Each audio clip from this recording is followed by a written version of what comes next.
오늘 주시는 말씀 신명기 3장입니다. 신명기 3장입니다.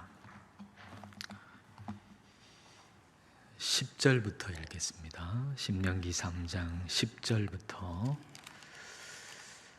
29절까지 읽겠습니다.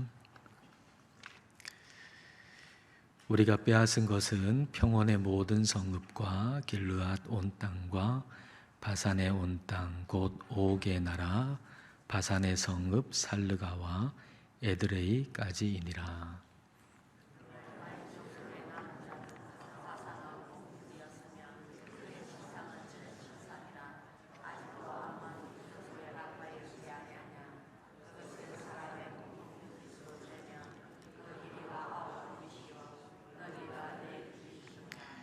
그때에 우리가 이 땅을 얻음에 아르논 골짜기 곁에 아로엘에서부터 길르앗 산지 절반과 그 성읍들을 내가 루벤 자손과 갓 자손에게 주었고,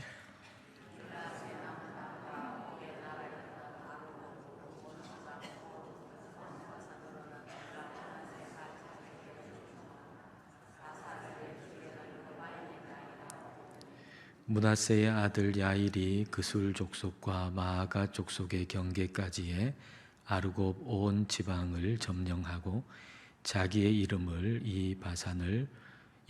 이 바산을 오늘날까지 하봇 야일이라 불러오느니라.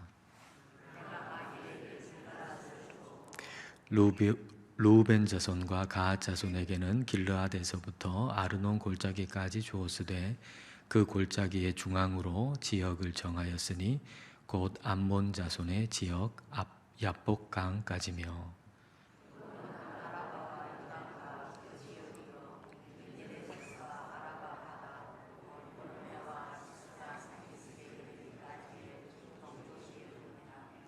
그때에 내가 너희에게 명령하여 이르기를 너희의 하나님 여호와께서 이 땅을 너희에게 주어 기업이 되게 하셨은즉 너희의 군인들은 무장하고 너희의 형제 이스라엘 자손의 선봉이 되어 건너가되,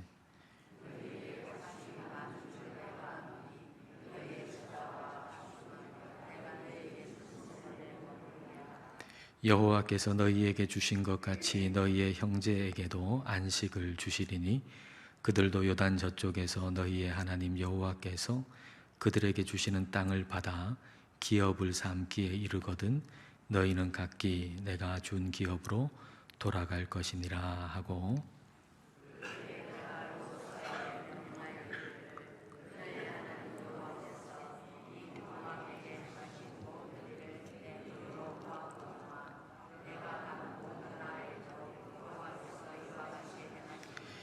너희는 그들을 두려워하지 말라. 너희의 하나님 여호와께서 친히 너희를 위하여 싸우시리라 하였노라. 주 여호와여, 주께서 주의 크심과 주의 권능을 주의 종에게 나타내시기를 시작하셨사오니 천지간에 어떤 신이 능히 주께서 행하신 일 곧 주의 큰 능력으로 행하신 일 같이 행할 수 있으리까?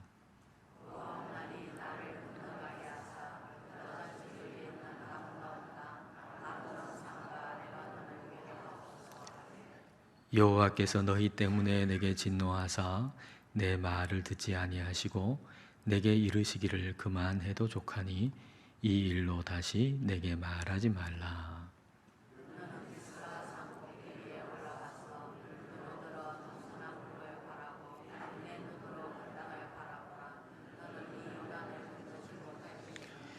너는 여호수아에게 명령하고 그를 담대하게 하며 그를 강하게 하라. 그는 이 백성을 거느리고 건너가서 내가 볼 땅을 그들이 기업으로 얻게 하리라 하셨느니라.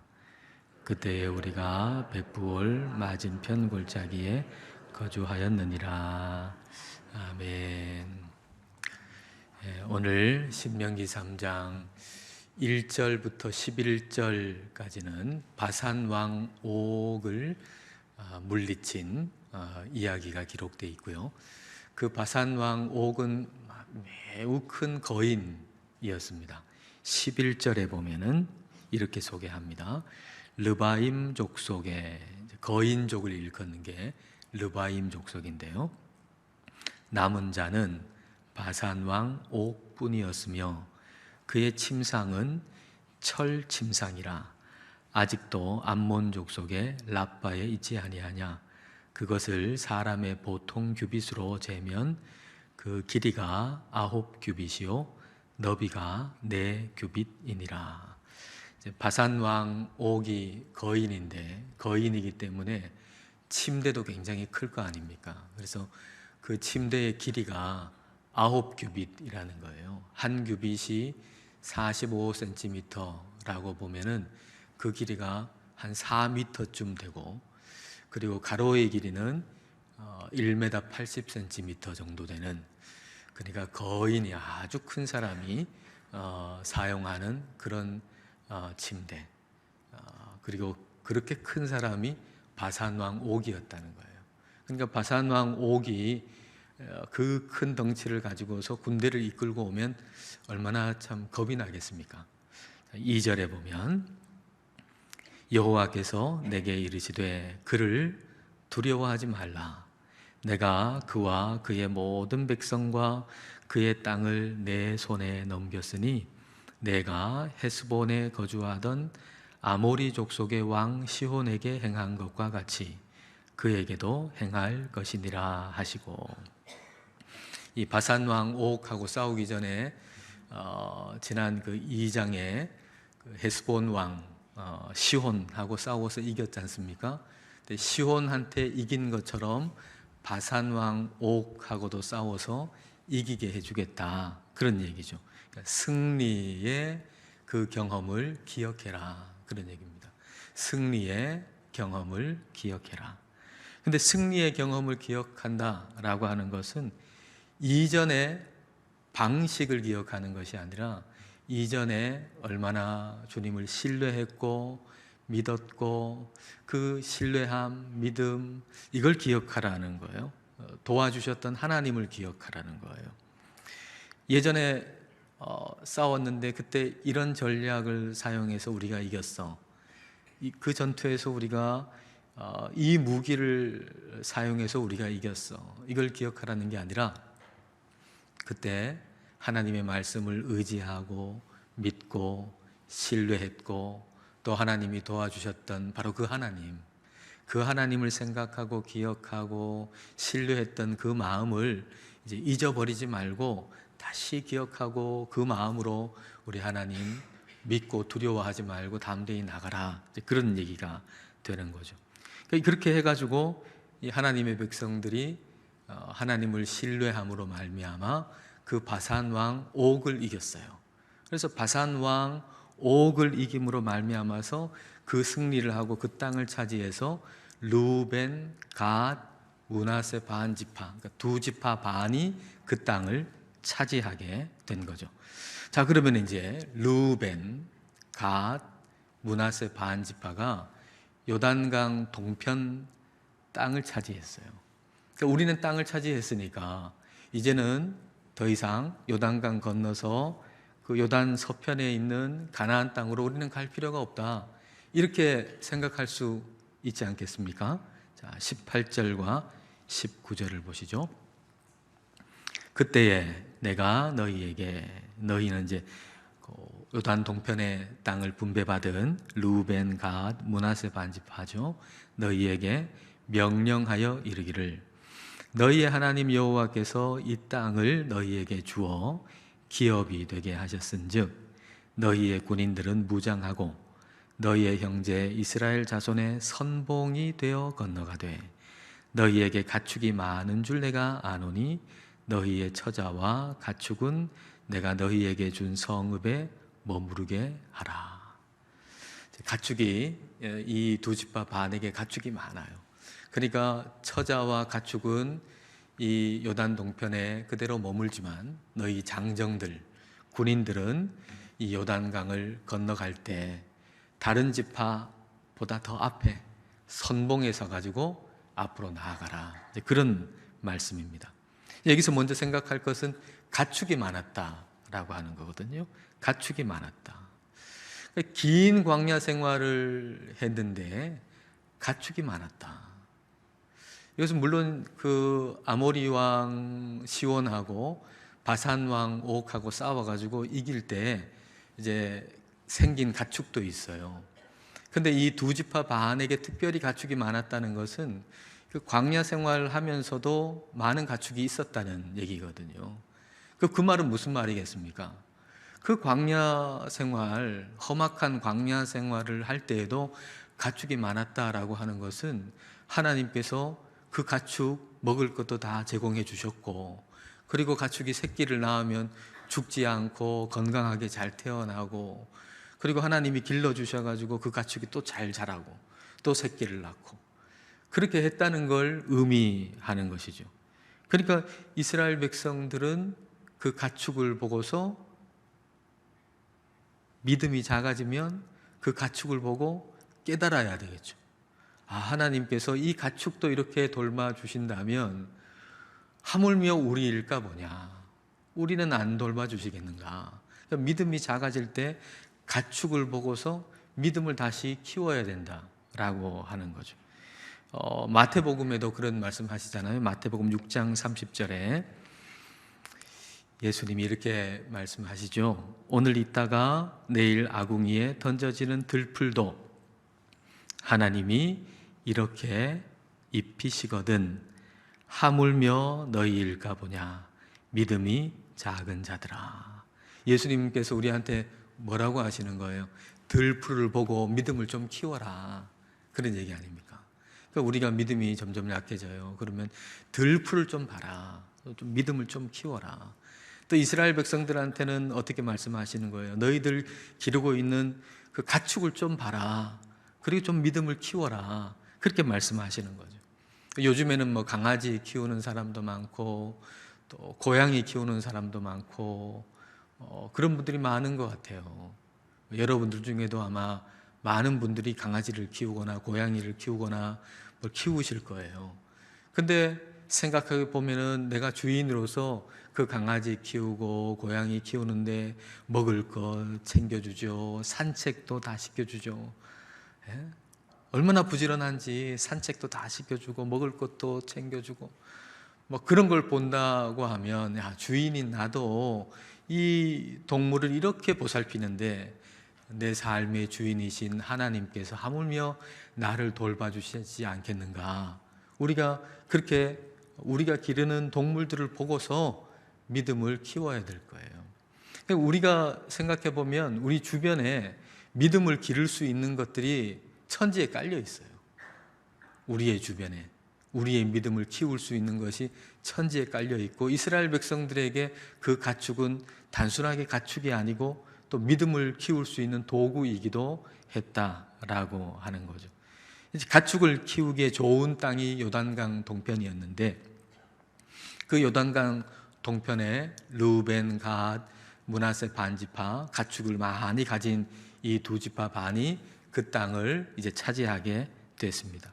그리고 이제 그 두 지파 반의 그 장정들, 군사들은 이스라엘 다른 지파보다 더 선봉해서 가지고 그 요단강을 이제 건너가게 되는 거죠.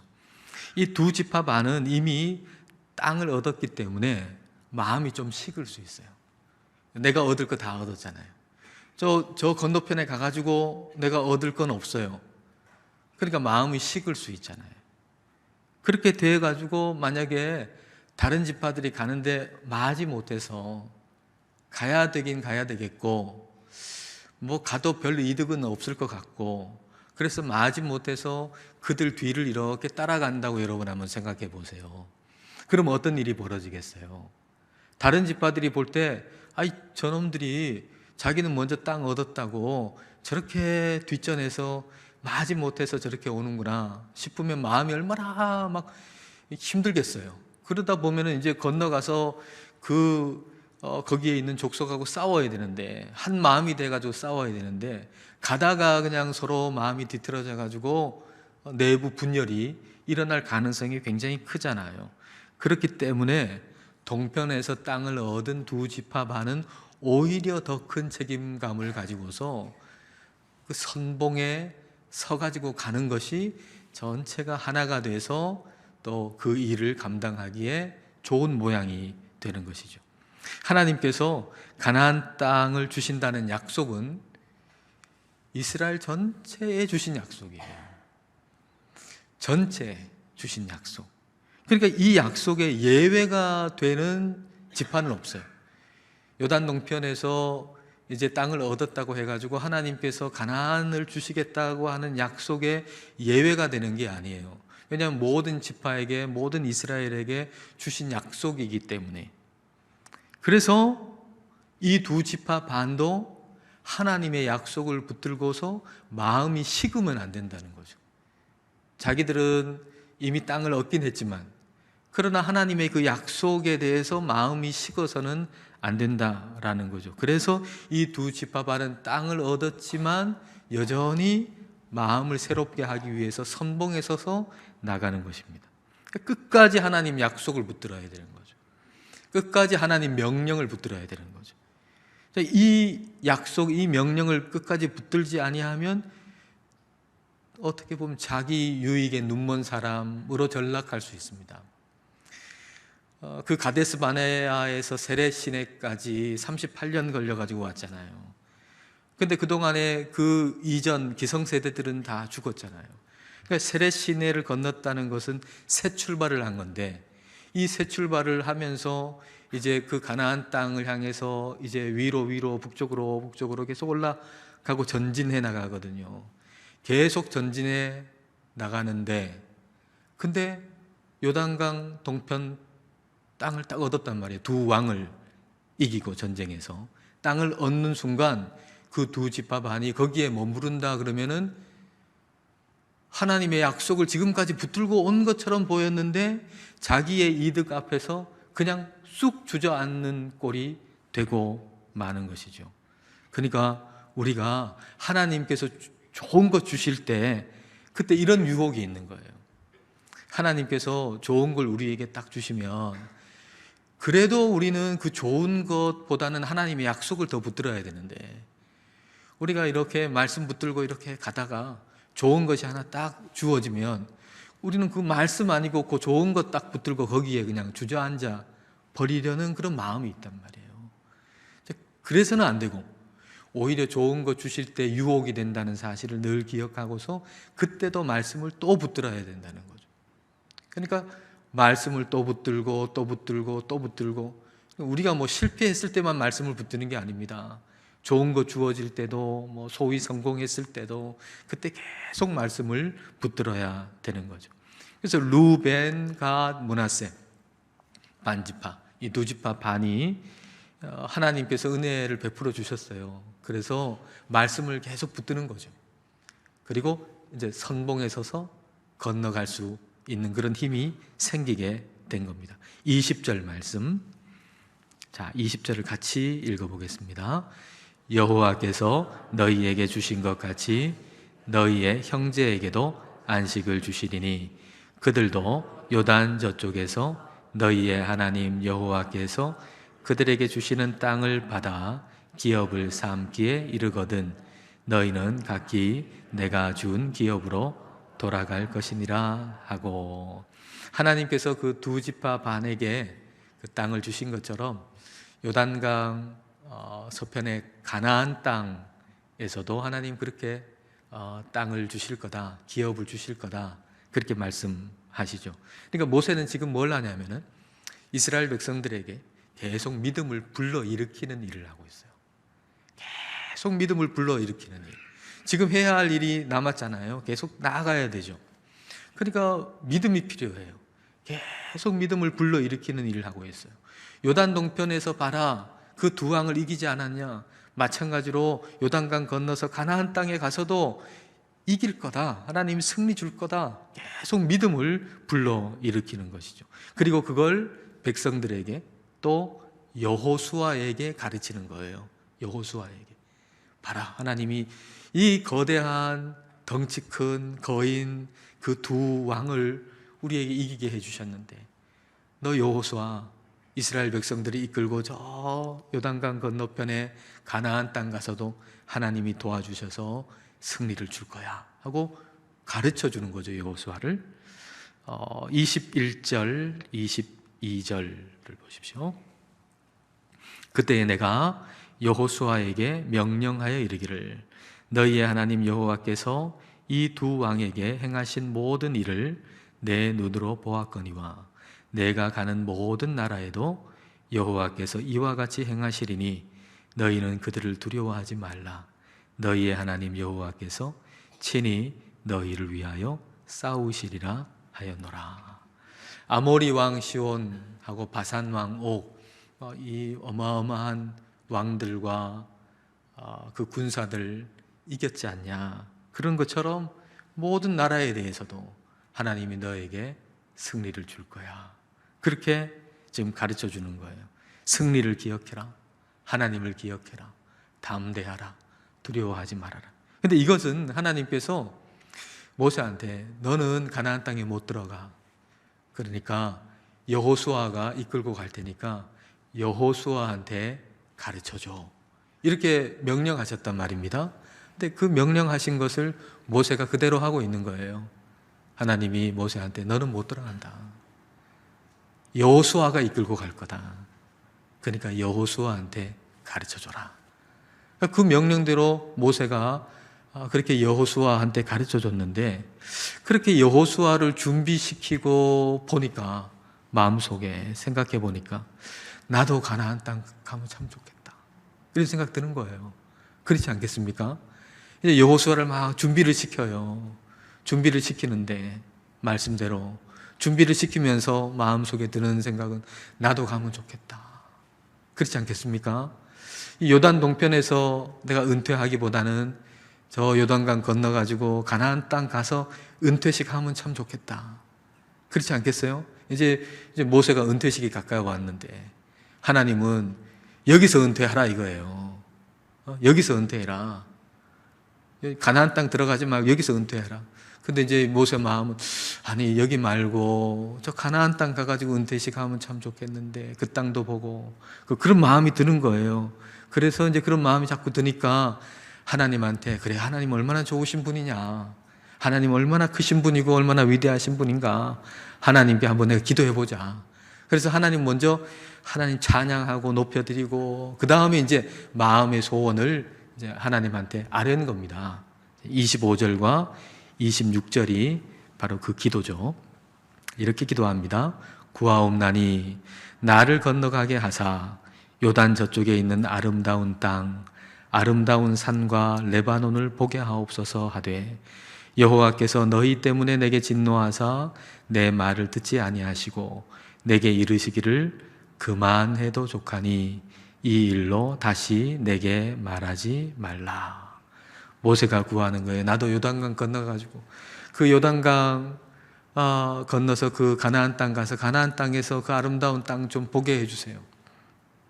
그러니까 하나님이 모세의 기도를 안 들어주세요. 백성들 때문에 진노하셔서 모세가 드린 기도를 들어주시지 않으셨어요. 백성들이 원인을 제공한 건 맞아요. 근데 책임은 모세가 져야만 했어요. 근데 그 사건이 뭐예요?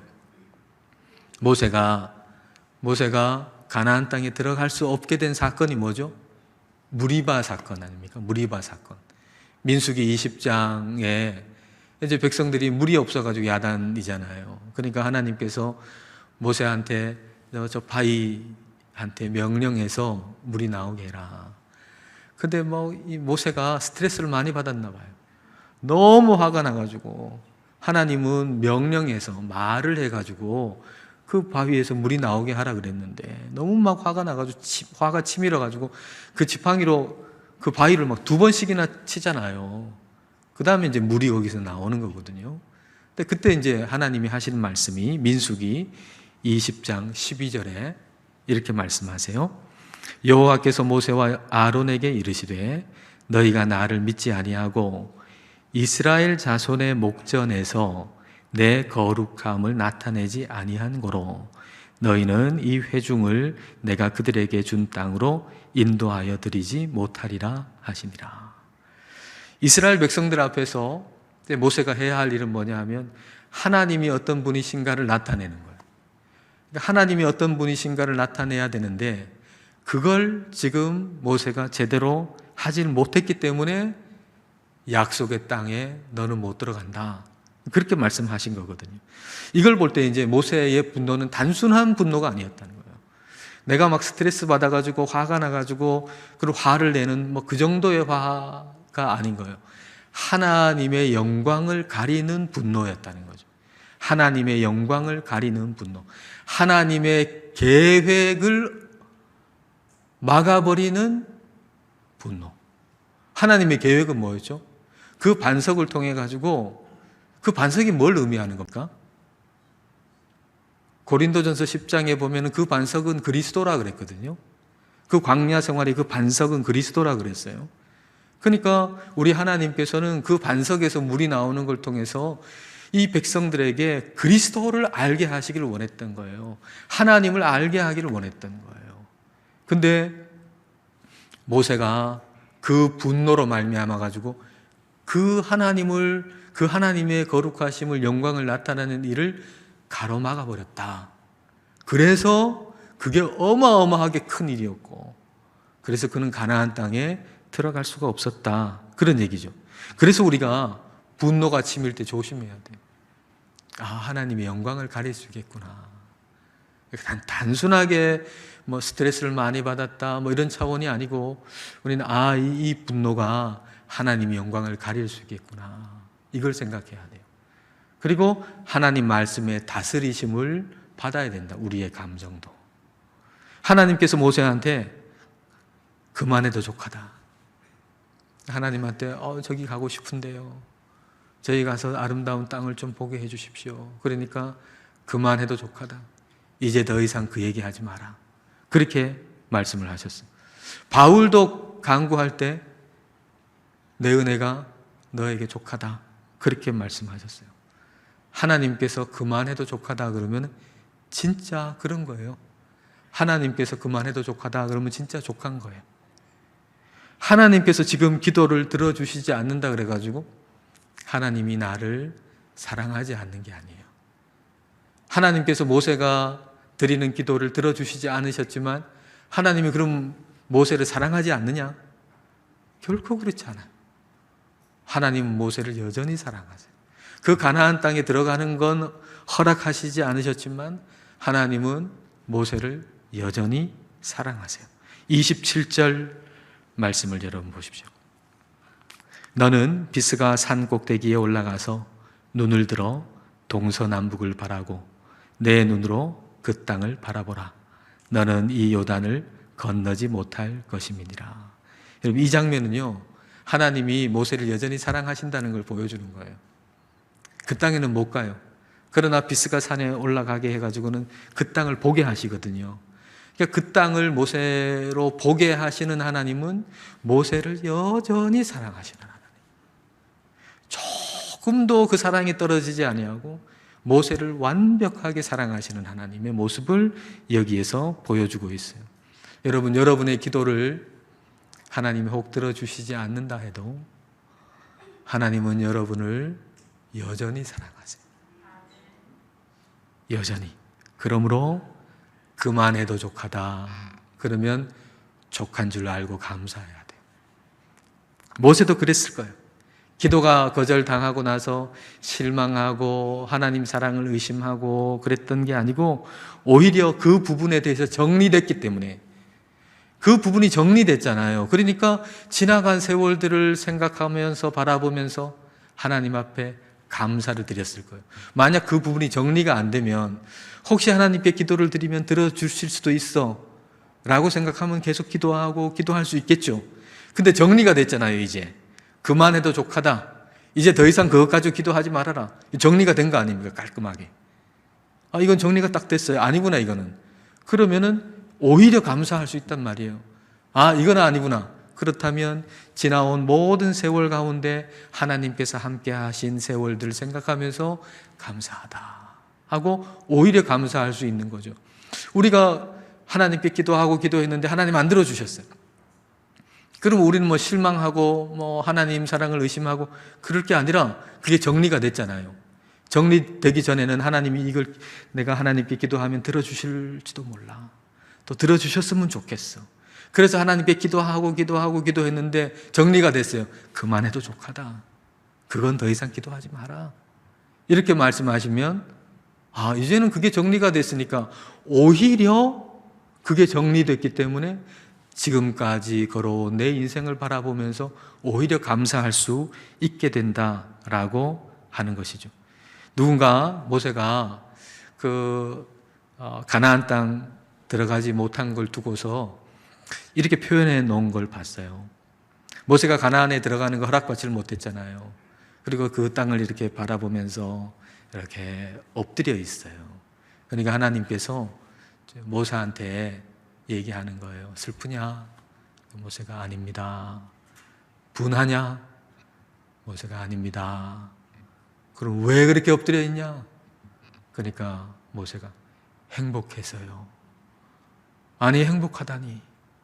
그러니까 이제 모세가 하는 말이 가만히 생각해 보니까 지금까지 광야 생활하면서 하나님이 나와 함께 해주신 그 모든 시간이, 그 광야에서 하나님 함께 해주신 모든 시간이 나에게는 가나안이었습니다. 어느 누가 하나님이 직접 주시는 그 음식을 먹어봤겠습니까? 어느 누가 하나님이 내주시는 그 물을 마셔봤겠습니까? 저에게는 광야에서 주님과 함께 먹고 자고 그렇게 지내왔던 그 광야가 저에게는 가나안이었습니다. 가나안에 들어가야 행복한 게 아니고 하나님이 나와 함께 계셨기 때문에 행복한 거예요.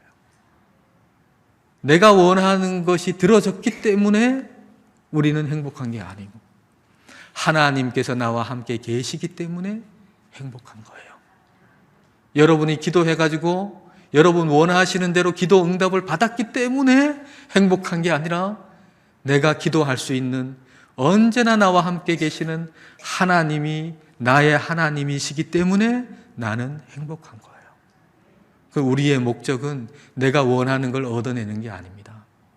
하나님이 목적이고 하나님이 행복이고 하나님과 동행하는 것이, 그게 나의 행복이 되는 저와 여러분 되시기를 축복합니다.